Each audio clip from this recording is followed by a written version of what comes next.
Imagine there's no heaven. It's easy if you try.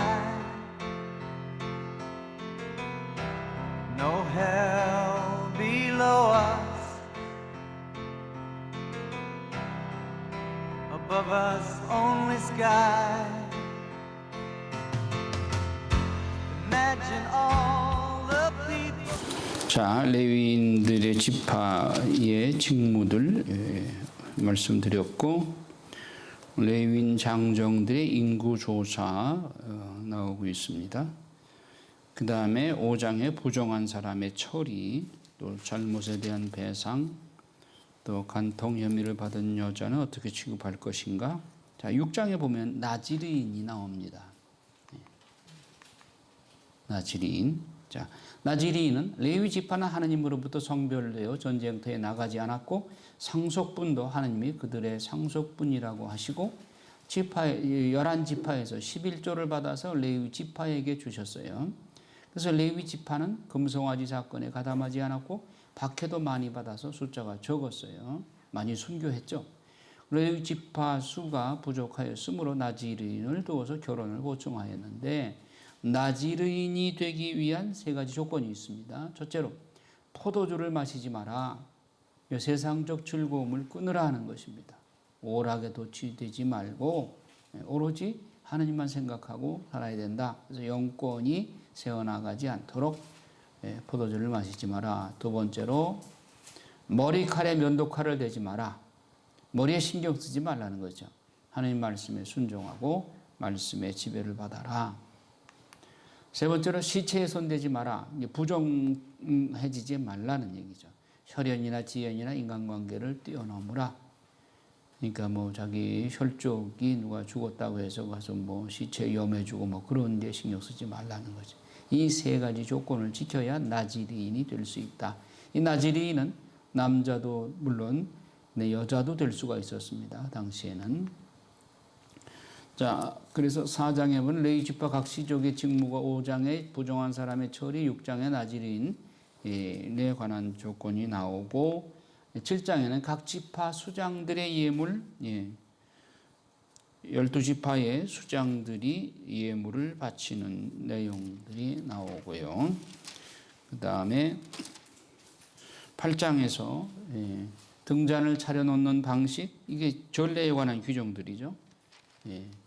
그리고 9장에는 두 번째 파스카. 9장에서 이제 두 번째 파스카가 제2년 1월 14일 날 제1장하고 이제 도취되었다고 하는 거. 자, 그 9장 15절부터 보면 광야길을 인도하는 구름 나옵니다. 성막을 세우던 날에 구름이 성막 곧 증언판을 모신 천막을 덮었다. 저녁부터 아침까지는 불 모양으로 성막 위에 자리 잡았다. 그것은 늘 걸어하였다. 구름이 성막을 덮었고 밤에는 그것이 불 모양으로 변하였다. 구름이 천막에서 올라갈 때마다 그에 따라 이스라엘 자손들은 길을 떠났고 구름이 내려앉은 곳에 진을 쳤다. 이렇게 이스라엘 자손들은 주님의 분부에 따라 길을 떠나고 주님의 분부에 따라 진을 쳤다. 구름이 성막 위에 내려앉는 동안 내내 그들은 진을 치고 살았다. 구름이 성막 위에서 많은 날을 지체할 때에도 이스라엘 자손들은 주님의 명령을 지켜 길을 떠나지 않았다. 구름이 성막 위에 며칠만 머무를 때도 있었다. 그럴 때에도 그들은 주님의 분부에 따라 진을 치고 주님의 분부에 따라 길을 떠났다. 구름이 저녁부터 아침까지만 머무를 때도 있었다. 그럴 때에도 아침에 구름이 올라가면 그들은 길을 떠났다. 하루 밤낮을 머무를 때에도 구름이 올라가면 그들은 길을 떠났다. 이틀이든 한 달이든 또는 그 이상이든 구름이 성막 위에 내려앉아 지체하면 이스라엘 자손들은 진을 친 채 길을 떠나지 않았다. 그러다가 구름이 올라가면 그들은 길을 떠났다. 자, 여기서 구름이 몇 번 나옵니까? 12번 나와요. 12번.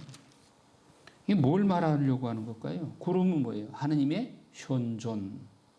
하느님의 현존.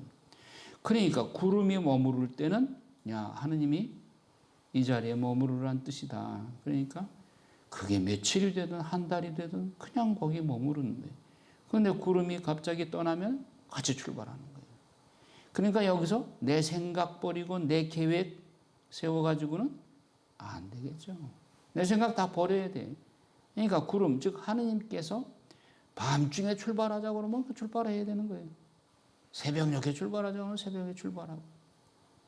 한 달이고 두 달이고 머물러 계시면 그냥 머물러 있어야 돼요. 내 생각 빼버리는 훈련입니다. 이게 하느님 뜻에 절대 순명하는 훈련. 자, 그 다음에 10장에 보면 이제 드디어 나팔 신호로 출발을 알립니다. 제2년 2월 20날 카데스 바르네아를 향해서 출발합니다. 그래서 10장 11절에 둘째 해 둘째 달 20날에 증언판을 모신 성막에서 구름이 올라갔다. 올라갔으니까 이제 출발하는 거죠. 그러자 이스라엘 사람들은, 자손들은 시나이 광야를 떠나 차츰차츰 자리를 옮겨갔다. 그 뒤에 구름은 파란 광야에 이르러 내려앉았다. 파란 광야는 이제 카데스 바르네아. 네. 자, 이렇게 해서 이제 광야의 길잡이로서 이제 행진이 시작이 되고 11장에 광야에서 백성이 불평하다. 이제 광야에 도착을 했어요.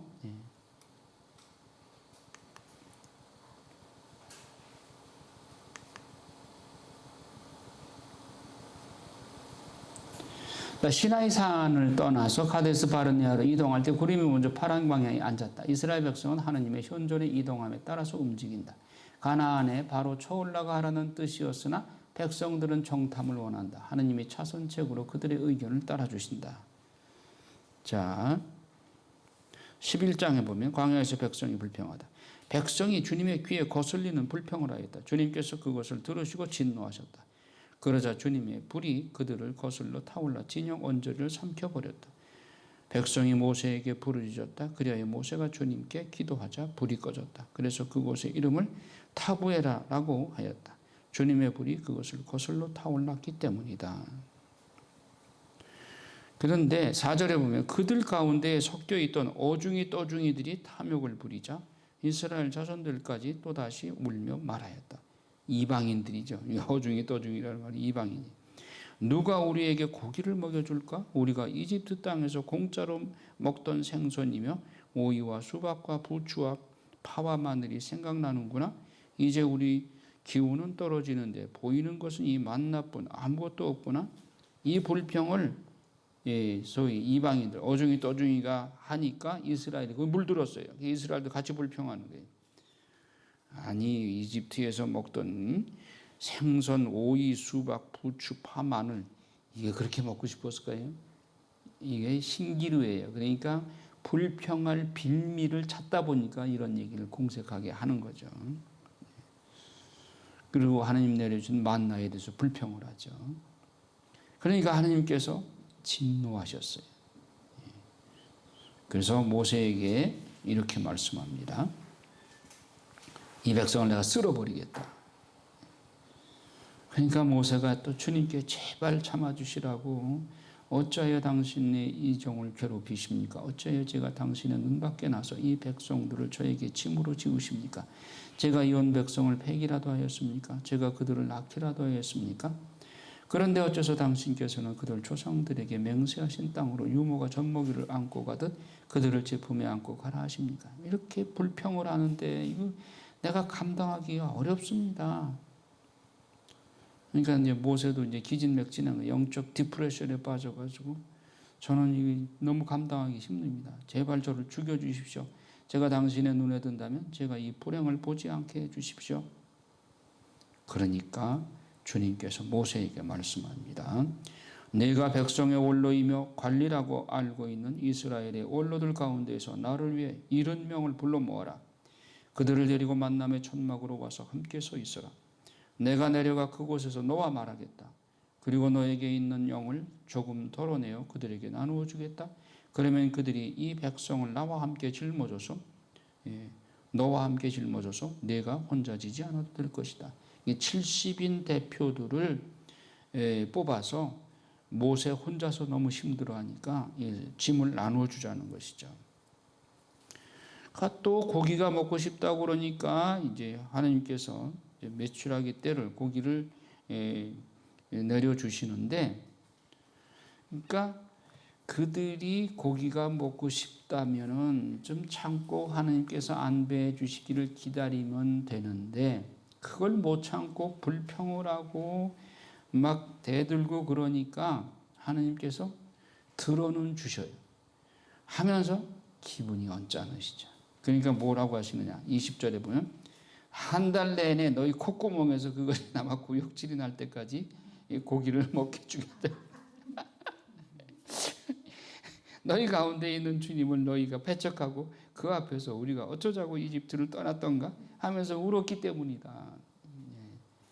그러니까 조금만 참고 기다리면 하나님께서 어련히 알아서 안배해 주시겠지. 우리 마음에 고기가 먹고 싶다는 걸 알고 하나님께서 안배해 주시겠지. 기다리면 좋은데 고기 먹고 싶다고 막 불평을 하고 그러니까 그래, 고기 주긴 줄게. 아주 코에서 냄새가 날도록 줄게. 이게 하나님이 주시는데 기분이 언짢으신 거죠. 자, 모세가 말하였다. 저를 둘러싼 백성은 걸어서 행진하는 사람만 60만 명입니다. 예. 내가 그들에게 고기를 어떻게 마련해 준단 말입니까? 그러니까 하나님께서 야, 내가 너 보고 고기 만들어 주라 그랬어? 주님의 손이 너무 짧기라도 하단 말이냐? 이제 너는 내 말이 들어맞는지 맞지 않는지 보게 될 것이다. 하나님께서 해주셨지 뭐 언제 모세가 지가 뭐 했어요? 걱정만 하고 있는 거지. 자, 원로 70명이 주님의 영을 받다. 자, 하나님께서 모세가 너무 힘들어하니까 70명 대표들을 뽑아가지고 성령을 부어 주셔요. 예, 그래서 예언을 하게 하죠. 그런데 그 엘닷과 메닷이 진영에 남아 있고 그 영을 받으러 나오지 않았어요. 그런데 진영 안에서 예언을 하는 거예요. 그러니까 여호수아가 그게 이제 질투가 나가지고 저 사람들 좀 예언하지 못하게 말려야 합니다. 그러니까 모세가 한 사람들을 더 아쉬운 판에 그들 모두가 다 이스라엘 백성 전부가 다 예언자가 되었으면 좋겠다. 왜 질투하느냐? 이렇게 나무라시죠. 자, 주님께서 메추라기 떼를 보내시다. 예, 메추라기 떼를 보내시기는 보내시는데 어떻게 하는가 봐요. 33절에 보면 그런데 그들이 고기를 다 씹기도 전에 주님께서 백성에게 진노하셨다. 그래서 주님께서는 매우 큰 재앙으로 백성을 치셨다. 그래서 그곳 이름을 키브롯 다와라고 한다. 탐욕스러운 백성을 그곳에 묻었기 때문이다. 고기를 먹긴 먹었는데 다 죽었어요. 그 자리에서. 불평한 사람들. 자, 12장에 보면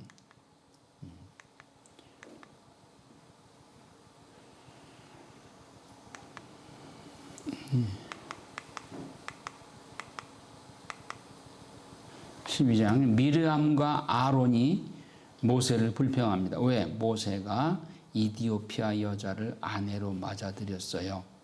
이거를 이제 미리암과 아론, 미리암은 모세보다 한참 위에 누이죠. 모세가 태어났을 때 그 파라오 공주한테 데려다 준 게 아니라 이제 유모, 자기 친엄마를 유모로 데려다 주었죠.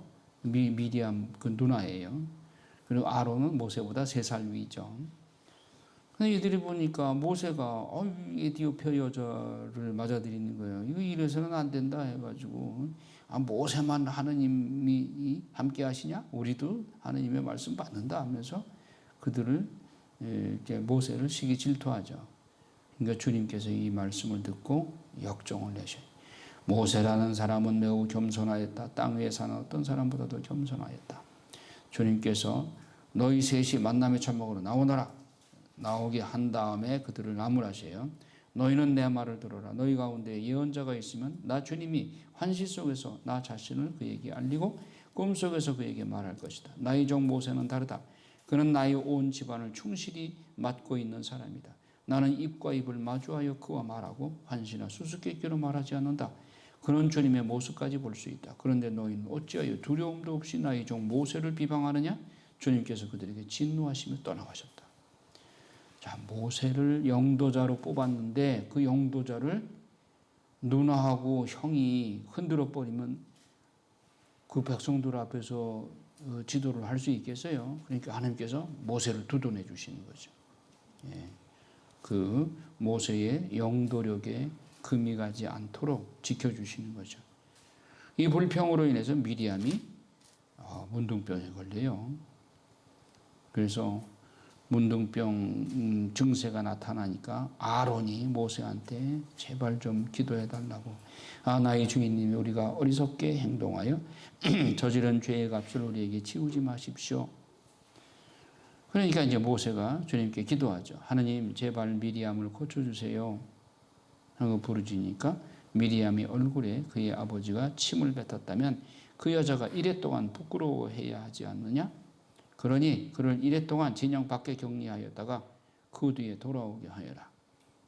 미리암은 이래 동안 진영 밖에 격리되었다. 백성은 미리암이 돌아올 때까지 떠나지 않았다. 그 뒤에도 백성은 하체롯을 떠나 파란 광야에 이르러 진을 쳤다. 예. 이렇게 보석을 받고 이제 모세의 영도권 지도력을 키워주시는 것이죠. 그 다음부터는 이제 미리암도 아론도 감히 모세한테 대들지 못하는 거죠. 자, 13장에 보면 정찰대를 가나안으로 보내. 그래도 우리가 그 가나안 땅에 어떤 사람이 살고 있는가 정찰하고 와야 되지 않겠습니까? 그래서 주님께서 그럼 올라갔다 와라. 그래서 각 지파에서 대표들을 뽑습니다. 12지파에서 12대표를 뽑아서 그 중에는 갈렙과 여호수아도 들어있었죠. 그래서 그들이 올라가 봤어요. 친광야에서 하맛 어기 르홉까지 그 땅을 정찰하였어요.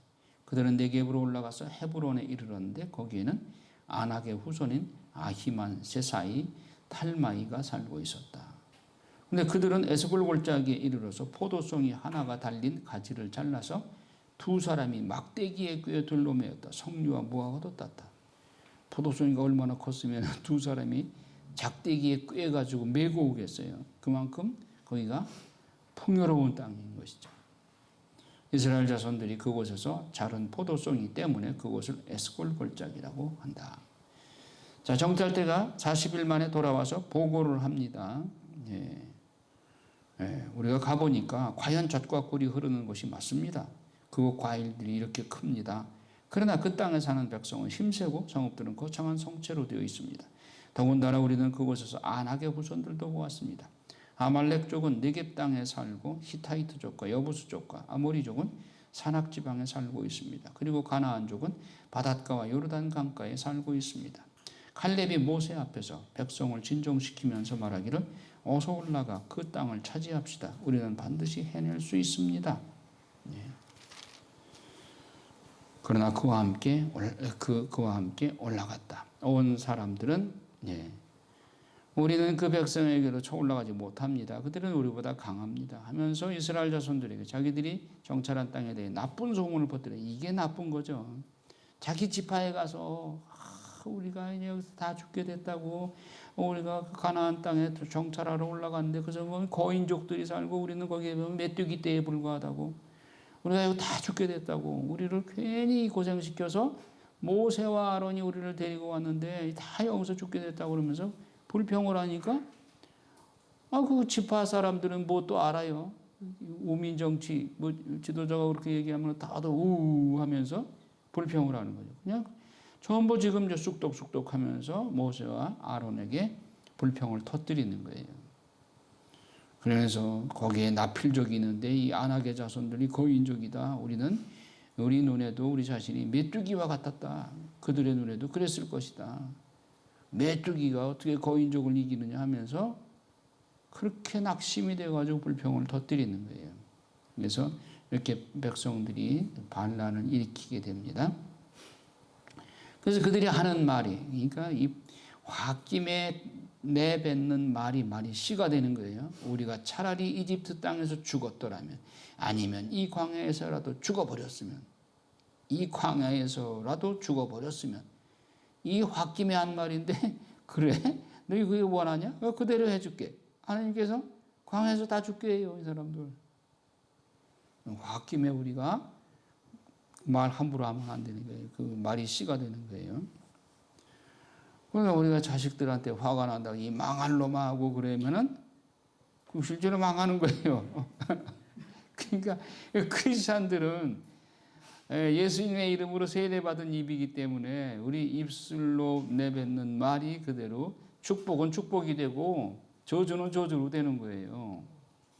그러니까 말 조심을 해야 되는 거예요. 그래서 아무리 화가 나더라도 이 망할 놈아 하다가도 이 축복받을 놈아 그렇게 야단을 쳐야지. 자, 모세와 아론은 이스라엘 자손들의 온 공동체의 회중 앞에서 얼굴을 땅에 대고 엎드렸다. 그러자 그 땅을 정찰하고 돌아온 이들 가운데 눈의 아들 여호수아와 여푼네의 아들 칼렙이 자기들의 옷을 찢고 나서 이스라엘 자손들의 온 공동체에게 말하였다. 우리가 가로지르며 정찰한 저 땅은 정말 무척이나 좋은 땅입니다. 우리가 주님 마음에 들기만 하면 그분께서는 우리를 저 땅으로 데려가셔서 그곳을 우리에게 주실 것입니다. 그곳은 젖과 꿀이 흐르는 땅입니다. 다만 여러분은 주님을 거역하지만 마십시오.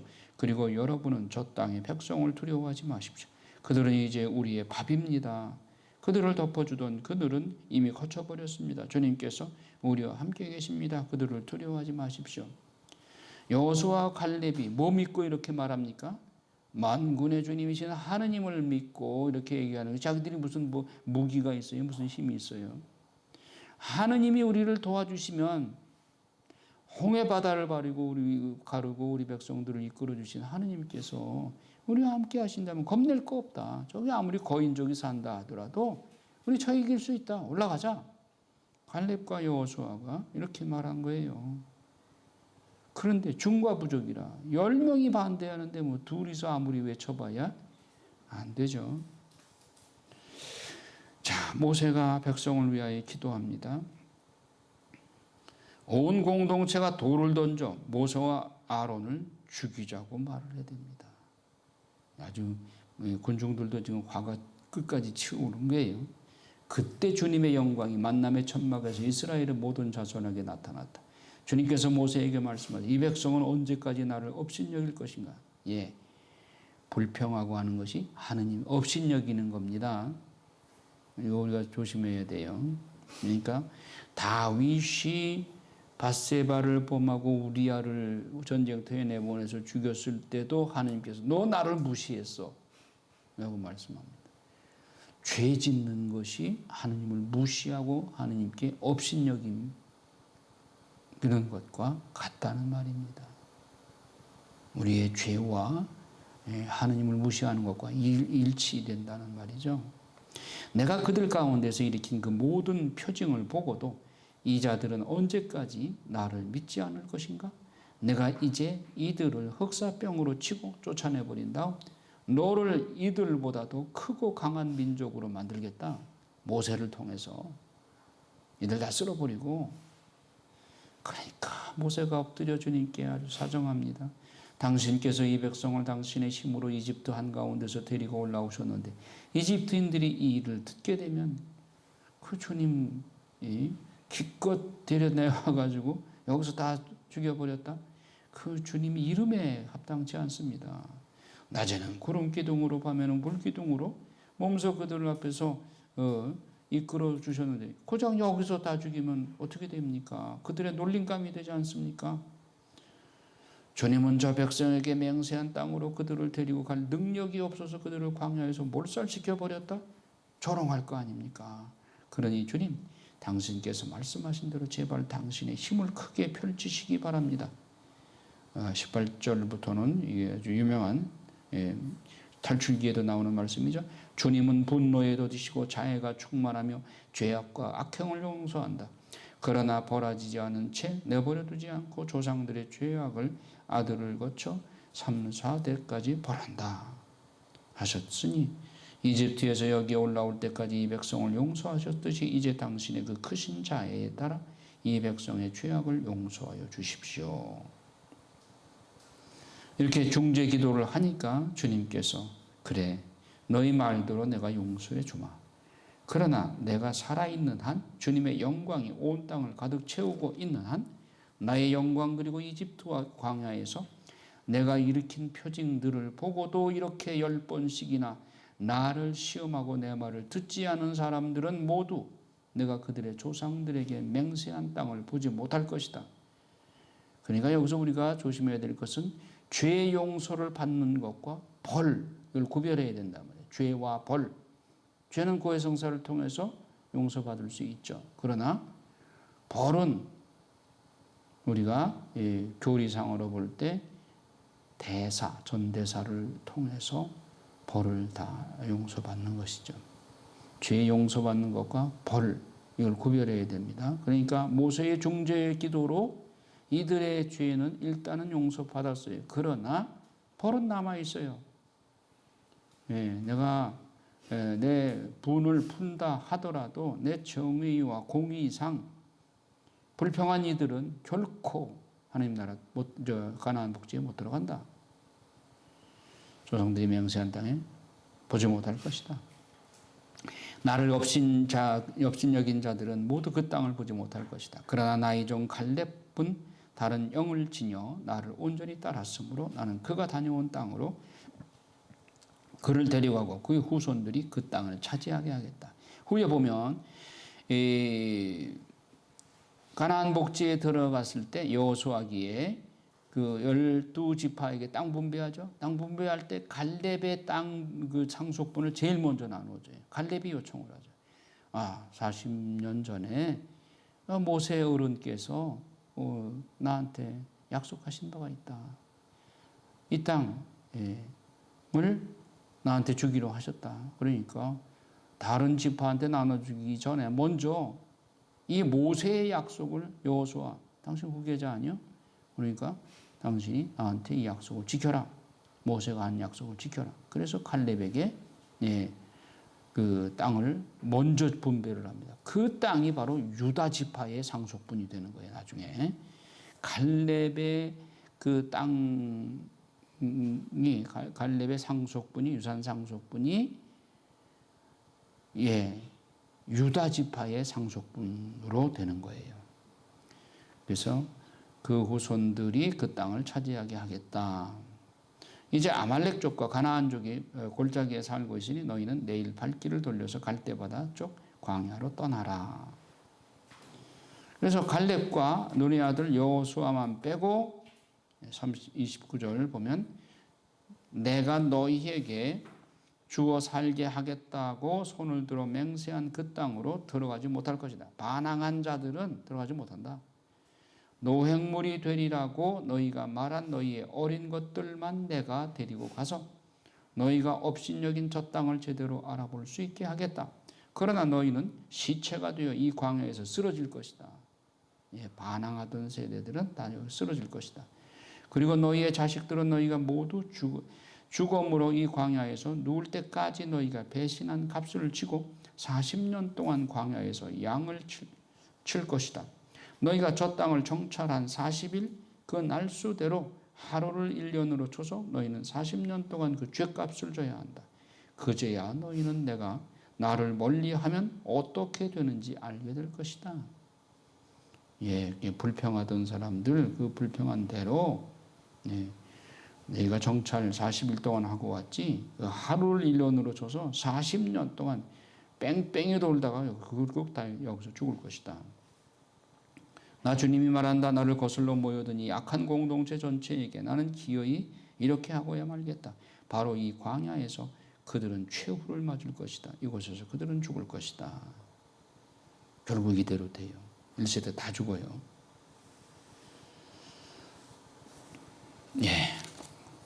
자, 이렇게 또 그 모세가 이 말씀을 전하니까 백성들이 겁이 덜컥 나는 거예요.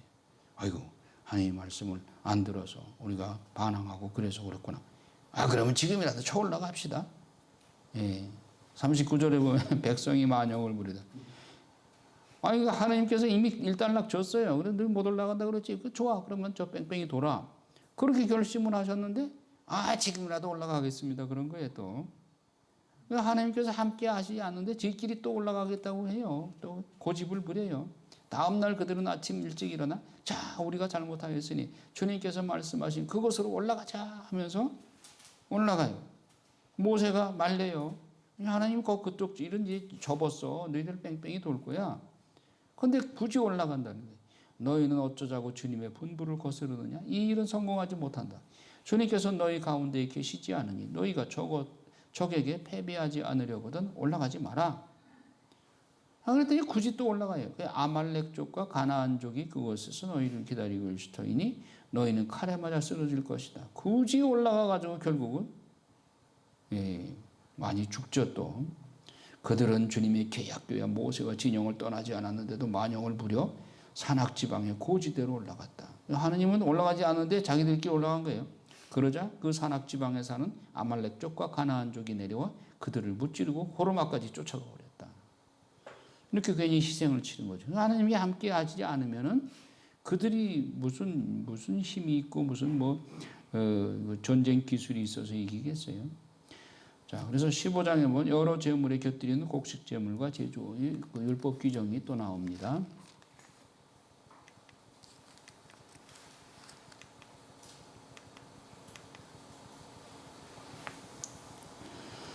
그래서 첫 반죽 봉헌물, 실수로 지은 죄를 벗는 제물, 이런 그 율법 규정에 관한 이야기가 이렇게 나옵니다. 자, 그런데 광야 생활을 빨리 끝내는 비결은 뭐냐? 순종이에요, 순종.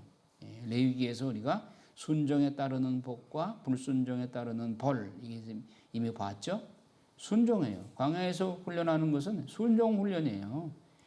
가데스 광야의 38년간의 보속은 불순종으로 인한 것으로 그치지 않아도 되는 결과였는데 때로는 인간의 불순종으로 말미암아 하나님의 계획이 지연되는 수가 있다. 자, 베드로 서간에 보면은 하느님께는 하루가 천년 같고 천년이 하루 같다고 그랬죠. 그 말이 왜 나왔느냐? 엊그제도 내가 미사 강론 때 말씀했어요. 인류 역사는 하느님의 섭리 날줄과 인간의 자유의지의 시줄로 엮어지는 천이다. 하나님이 인간에게 자유의지라는 이 선물을 주셨기 때문에 하나님이 자유의지를 거슬러서 일하지 않으셔요. 하나님이 아무리 은총을 주고 싶어도 인간이 거절하면 하나님께서 어쩔 수가 없어요. 억지로 앵겨주지 않으셔요. 천국 가기 싫다는 사람 억지로 천국 끌고 가지 않으셔요. 아무리 하느님이 인자하시고 사랑이 많으셔도 가기 싫다는 사람 억지로 끌고 가지 않으셔요. 자유의지 마찬가지예요. 그런데 하느님께서 인간이 하느님의 은총을 박차고 거절하고 불평하고 그러니까 하느님 원래 구원 계획이 있잖아요. 섭리 계획이 있어요. 근데 그 계획이 인간이 준비가 안 돼가지고 거절하고 그러면 하느님이 기다릴 수밖에 없죠. 그러니까 하느님께는 하루가 천년 같고 천년이 하루 같은 거예요. 인간이 협력을 하면 단축되고 빨리 이루어지고 그러면 종말이라는 얘기는 예수님 당시부터 나왔어요. 너희 세대 중에 너희 세대가 죽기 전에 종말을 볼 수도 있다 이런 말씀까지 하셨어요. 그리고 바울 사도 서간에도 보면 종말이 곧 올 것처럼 그렇게 그 말씀을 하시죠. 그런데 그건 정말 그 당시에도 종말이 올 수도 있었어요. 그러나 인간이 거절하고 준비 안 되니까 하나님은 계속 기다리시는 거예요. 지금도 마찬가지예요. 종말의 징조는 참 많이 여러 군데 나타나고 있죠. 하지만 하나님의 구원 계획, 그것을 이루기 위해서 하나님은 실패로 돌아가서는 안 되잖아요. 하나님의 구원 계획은 아무리 마귀가 반대를 해도 구원 계획은 이루어져요. 이루어지는데 인간이 협력을 안 해가지고 늑장 부리면은 하나님 기다릴 수가. 하나님 앞에는 하나님 100년 살고 그만두실 분이에요. 1000년 살고 그만두실 분이에요. 그분한테는 천년이 하루 같은 거예요. 그러니까 인간이 준비될 때까지 기다리시는 거예요. 그런데 또 한쪽에는 또 이렇게 열심히 기도하는 분들이 있잖아. 그러니까 이 기도를 또 우리가 하나님께서 내칠 수가 없으니까 그러니까 이 참 종말 그 마지막 심판을 늦추고 지금까지 기다려 오시는 거예요. 이걸 단축시키려면 우리가 모든 사람들이 열심히 회개하고 기도하면 하나님께서 진짜 재림하실 날짜를 땡길 수도 있겠죠. 그러니까 성경의 맨 마지막 구절이 아멘 오소서 주 예수여 마라나타잖아요. 준비된 영혼이 주님 어서 오십시오 그러지 나중에 더디 오세요 그러지 않잖아요. 그러면 열심한 신자들은 내 준비됐으니 주님 어서 오십시오. 빨리 오십시오. 구세주 빨리 오사. 대림절 선거잖아요. 구세주 천천히 오사 그런 선거는 없어. 그러니까 준비된 영혼들은 빨리 오시기를 기다린단 말이에요. 그러니까 하나님도 빨리 이 참 아들을 보내시고 싶은데 준비가 안 됐으니까 차일피일 늦추시는 거죠. 그러니까 베드로 사도도 그 말을 하잖아요. 하나님이 능력이 없어서 이렇게 늦추시는 게 아니다.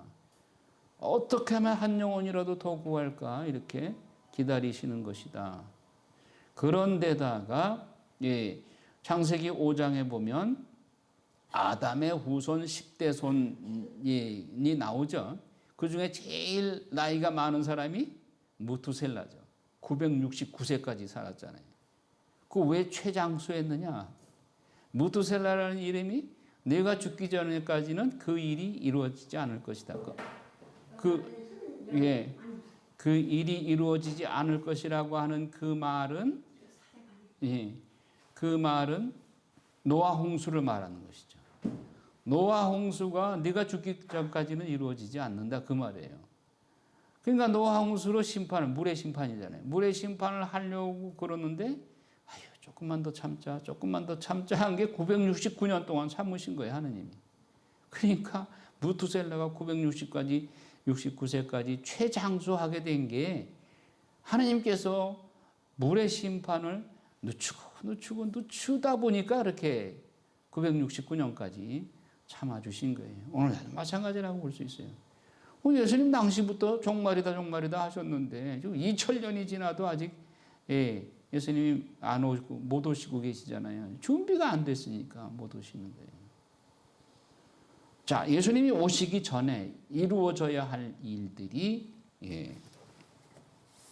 이 책에 나와 있습니다. 성모님 메시지 중에 제2의 성령 강림이 반드시 온다 하는 거예요. 지금 우리 상황 봐가지고 제2의 성령 강림이 올 분위기가 돼요? 근데 성령 강림이 제2의 성령 강림이 반드시 와요. 이게 하나님 심판 계획 중에 포함되어 있어요. 그래서 쉽게 이때를 금방 내일 모레 예수님이 재림하실 것처럼 종말이 온 것처럼 그렇게 예언하는 사람들은 이 성모님 메시지하고는 맞지 않는 거죠. 그렇다고 우리가 종말을 나중에 천천히 오겠지 그렇게 맹놓고 있자는 얘기가 아니라 우리가 긴장하고 정말 예수님이 당장 내일이라도 오시기를 고대하고 준비해야는 되겠지만 그러나 많은 요즘 여러 가지 예언들에서 말하는 그냥 당장 올 것처럼 그렇게 위기의식을 조성하고 식량을 쌓아 놓으라고 하고 그런 것은 좀 지나치다. 종말이 가까워오는 건 분명한데 그러나 제2의 성령 강림이 성모님 메시지에 의하면 반드시 오고 그리고 아버지의 나라가 하늘에서와 같이 땅에서도 이루어지소서라고 우리가 2000년 전에 예수님께서 우리에게 그렇게 기도하라고 말씀하셨다는 것은 그렇게 될 때가 오기 때문에 그렇게 기도하라는 거 아니에요? 오지 않는 거를 그렇게 불가능한 걸 명하실 리 없잖아요. 그러면 언젠가는 하늘나라와 같이 이 땅에서도 하느님 나라가 임하실 때가 온다. 하느님의 뜻이 하늘에서와 같이 땅에서도 이루어질 때가 온다.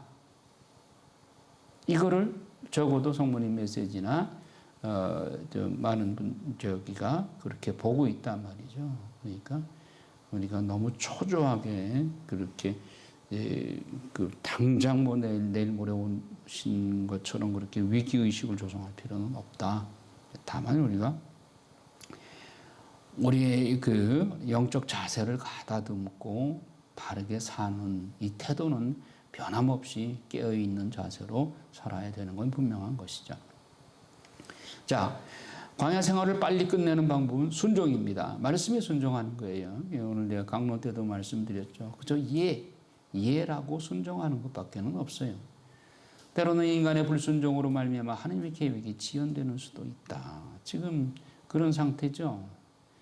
자, 그런데 16장에 보면 코라와 다탄과 아비람이 반역을 하게 됩니다. 이걸 빨리 해서 끝을 내야 될 텐데 예, 코라는 어떤 사람이냐 레위의 증손이에요. 그러니까 크앗의 손자이고 아주 정말 그 레위 지파의 정통 후손이에요. 근데 이 사람이 주동이 돼가지고 모세와 아론한테 반기를 들어요. 예. 이 사람이 중심이 돼가지고 그 250명 사제들을 귀합을 해가지고 모세에게 맞서 일어나요. 이 굉장한 반란입니다.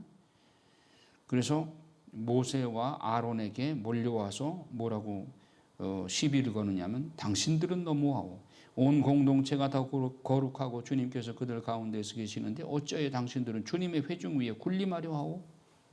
하면서 이제 모세와 아론한테 너희들만 무슨 하나님으로부터 특권 받았냐? 우리도 사제야 하면서 대들어요. 이때 모세의 태도가 중요합니다. 모세가 어서 화를 내거나 그 고함을 지르거나 그러지 않습니다. 얼굴을 땅에 대고 엎드립니다. 기도하는 거죠. 기도. 이렇게 그러니까 우리가 흔히 이렇게 황당한 일을 당할 때 같이 맞서서 싸우거나 큰 소리 치고 그렇게 되면 안 되죠. 산통을 깨트리는 거예요. 하나님의 사람은 하나님의 종은 이럴 때 엎드려야 됩니다. 그리고 한참을 기도한 다음에 영감을 받았어요. 여기서 말은 안 하지만 영감을 받았어요. 그래서 6절에 보면 내일 주님 앞에서 향로에 불을 담고 그 위에 향을 피우라. 이제 코라와 그 일당 250명한테 말하는 거예요. 그때 주님께서 선택하시는 사람이 바로 거룩한 사람이다. 레위의 자손들아 너희야말로 너무하구나. 예, 레위 자손들이 250명이 이 모세한테 이렇게 대드니까 너무 힘겨운 거예요. 그래서 엎드려서 기도하니까 하나님께서 모세에게 말씀을 담아주세요. 자, 내일 저들한테 향로에 불을 담아가지고 향을 피우라고 해라. 내가 그 떡에서 그때 옥석을 가려주겠다.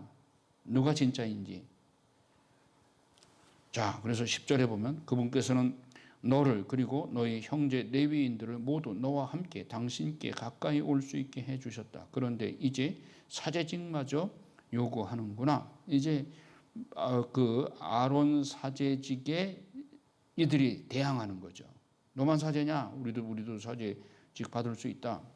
레위 자손이니까. 너와 너희 무리는 바로 주님을 거슬러 모여든 것이다. 아론이 누구인데 너희가 그에게 투덜댄다는 말이냐? 예, 그래서 그들에게 시비를 가려주겠다 그겁니다. 그 모세는 엘리압의 아들 다탄과 아비람을 부르러 사람을 보냈다. 이들 공모한 거죠. 자, 모세는 몹시 15절에 화가 나서 주님께 아뢰었다. 저들이 바치는 제물에는 눈도 돌리지 마십시오.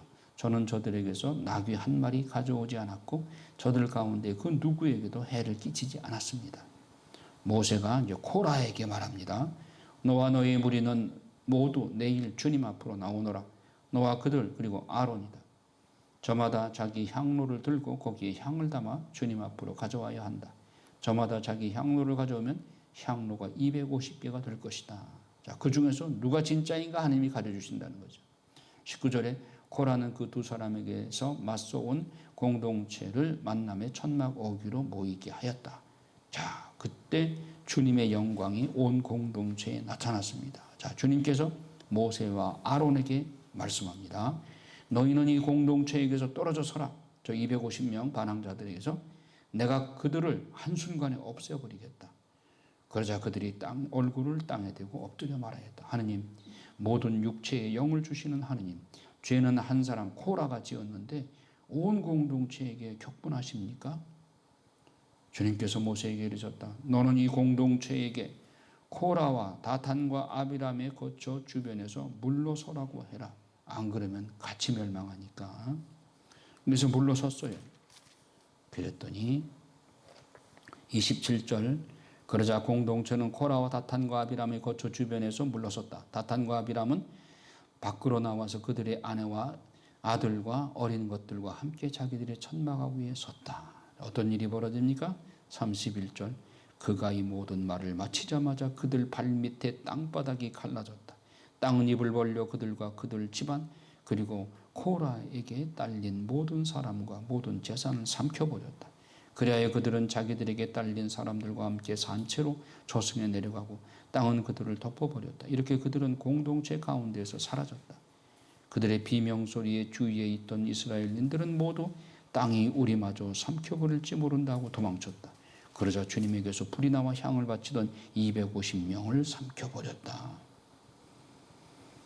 자, 그러니까 모세의 영도권에 이렇게 반항하는 주동자 코라와 250명의 레위인들을 하나님께서 이렇게 그냥 처벌하시죠. 그리고는 이제 17절에 벌받아 죽은 이들의 향로로 제단을 씌우다. 그래서 그들이 쓰던 향로, 이거를 향로로 제단을 만들고 아론이 속죄 예식을 거행을 하고, 또 아론의 사제직에 대해서 또 시기 질투하는 사람들이 나와요.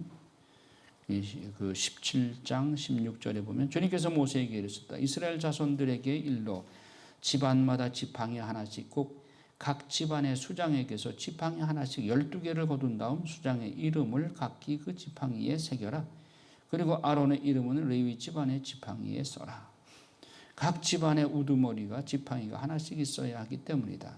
너는 그것을 만남의 천막안 내가 너희에게 만나는 증언판 앞에 놓아라. 그렇게 놓고 그 이튿날 가봤어요. 23절 이튿날 모세가 증언판을 모신 천막에 들어가 보니 레위 집안을 대표한 아론의 막대기에 싹이 나 있는 것이었다. 싹이 나오고 꽃이 피고 편도 열매가 이미 익어 있었다. 이게 진짜라는 것이죠. 아론의 지팡이가 진짜 지팡이고 아론의 사제직이 진짜라. 나머지는 싹이 안 났어요. 그래서 여러분들 지성소의 계약궤 안에 십계판과 또 그 앞에 옆에 아론의 쌍난 지팡이를 놓고 또 만나 항아리를 놓고 그랬던 것이죠. 이게 가장 중요한 하나님 현존을 의미하기 때문에. 자, 주님께서 모세에게 말씀하셨다. 아론의 지팡이는 증언판 앞으로 도로 가져다 놓고 반역자들에게 표징이 되도록 보존하여라. 그렇게 해서 너는 그들이 나에게 그만 투덜거려 그런 일로 죽는 일이 없게 하여라. 모세는 그렇게 하였다. 그는 주님께서 자기에게 명령하신 대로 하였다. 이스라엘 자손들이 모세에게 말하였다. 보십시오. 우리는 죽게 되었습니다. 우리는 망했습니다. 다 망했습니다. 가까이 가느니 주님의 성막에 가까이 가는 이는 누구나 죽을 텐데 우리가 이렇게 모조리 죽어가야 한단 말입니까? 이제 사정하는 거예요. 이제 아론의 사제권에 대해서 우리가 이제 승복하겠습니다. 이제 이렇게 해서 모세와 아론의 정당한 권위, 지도자로서의 권위를 하나님께서 세워주시죠. 그 다음부터는 이제 이런 반란이 없는 것이죠. 자, 여기까지 하겠습니다. 영광이 성부와 성자와 성령께 이제 항상 영원히 아멘. 성부와 성자와 성령의 이름으로 아멘. 수고하셨습니다.